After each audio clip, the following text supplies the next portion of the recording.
All right, back with you live, ladies and gentlemen. We're talking about two kind of simultaneous topics, if you will. The first one is the hurricane that took place, Hurricane Melissa. Just devastation everywhere. Our prayers are with the people in Jamaica and Cuba. And all I can say is we need to have Christians step up. Maybe Bill Gates, isn't he a great Christian? You know, maybe we can get, what's that? Post Malone, I think is his name. What if he gets together with Taylor Swift and they hold a concert? And then they donate the proceeds to the, folks. And you can get a bunch of rock stars and celebrities. And, I mean, just imagine if you got Kim Kardashian and Taylor Swift and Post Malone and Morgan Wallen. And, I can keep going, right? Selena Gomez. And you just said, look, we're going to just cross partisan lines. We're going to just jettison this division that we've got going on over politics in every way possible. We're going to help the people of Jamaica. We're going to help the people of Cuba. I know that we don't agree with the Cubans. They're communist, and I get it. But they still need help, and they need love, and they need leadership and kindness. Just imagine if President Trump said, hey, I'm going to take a bunch of my crypto and put in a couple of $100 million of my own. Who's going to match me? Hey, Elon, are you in, buddy? Hey, and reach out to these people. And then put a GoFundMe and say, look, all these celebrities, all these famous people, all these people that have big money are putting their money in. But America,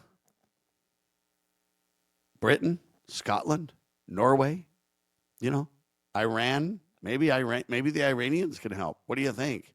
How about Russia? What if you talked to Vladimir Putin and said, hey, can you help? We've got this massive devastation in Jamaica, and can you help?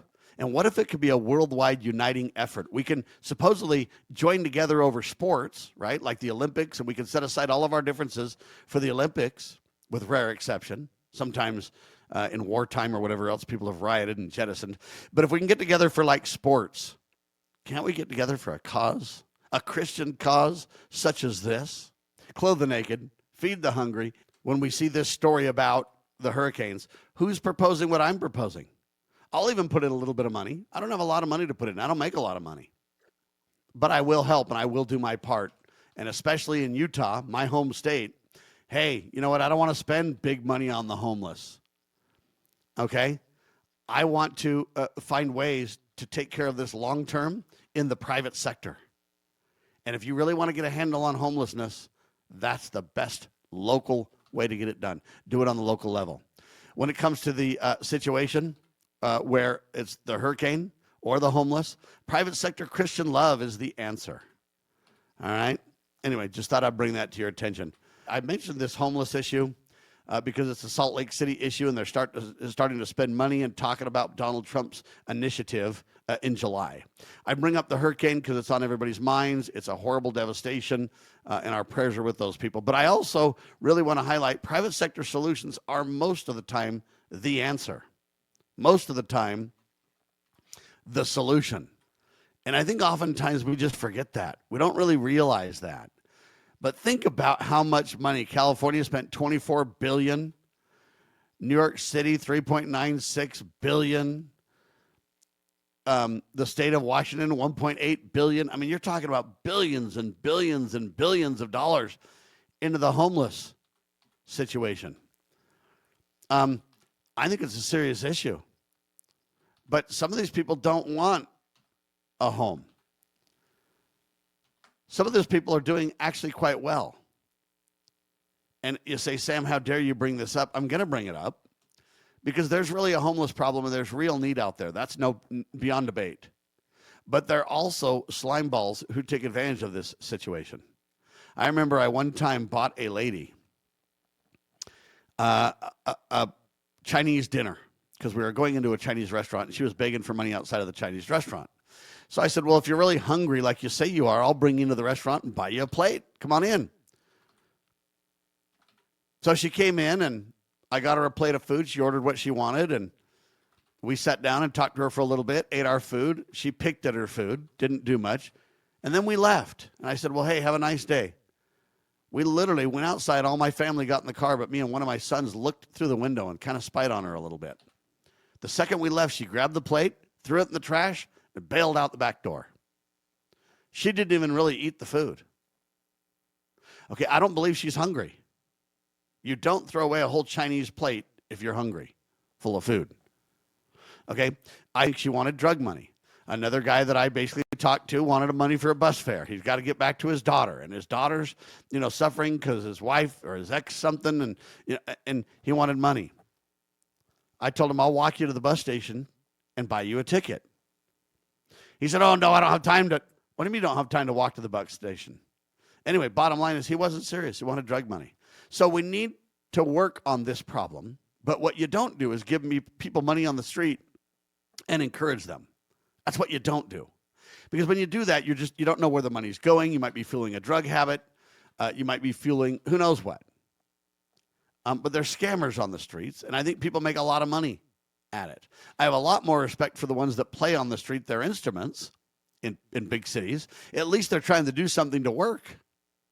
Now, whether you think the work's justified or not, you can freely donate or not to it, but at least they're trying to do something as opposed to nothing. They're trying to share their skills with the world, etc. I mean,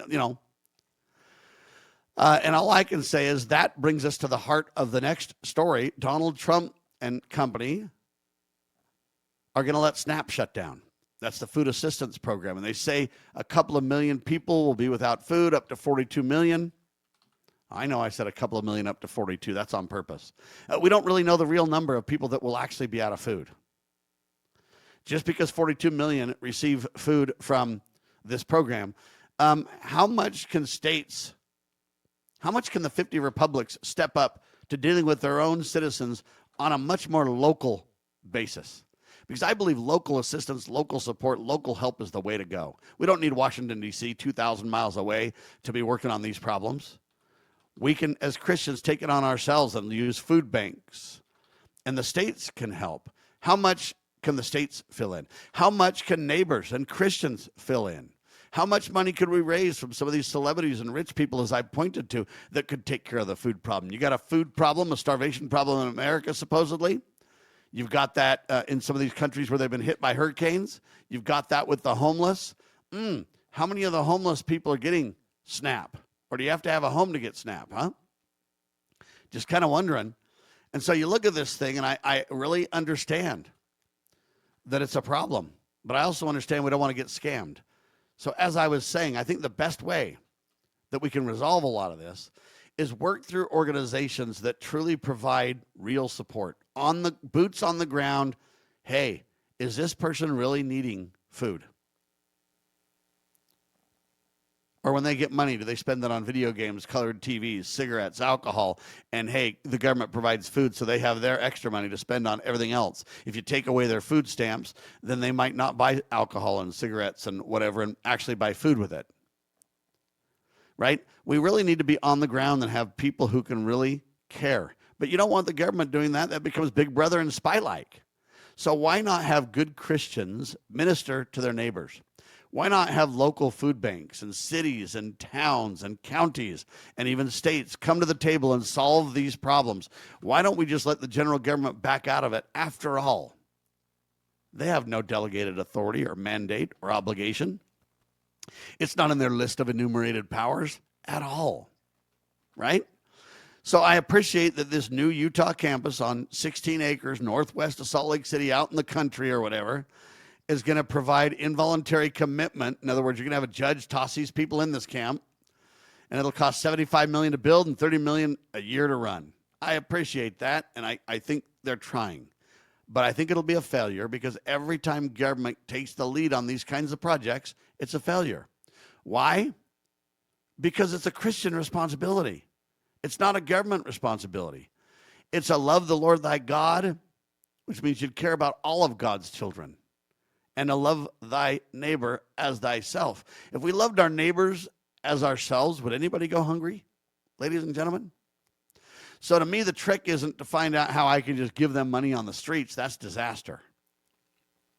It encourages panhandling. It encourages this kind of vagrant idea on the streets and all this kind of stuff. What we need to do is work through organizations that are nonprofit and that are private, whom we trust.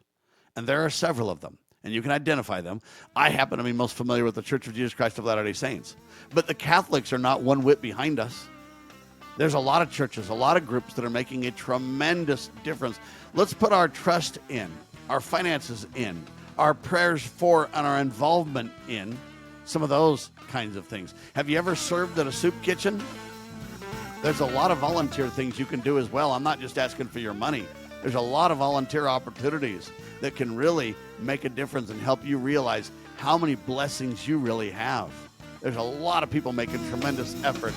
We'll be talking about them on the broadcast over the next several years. I'm Sam Bushman. This is Liberty Roundtable, syndicated by LovingLiberty.net.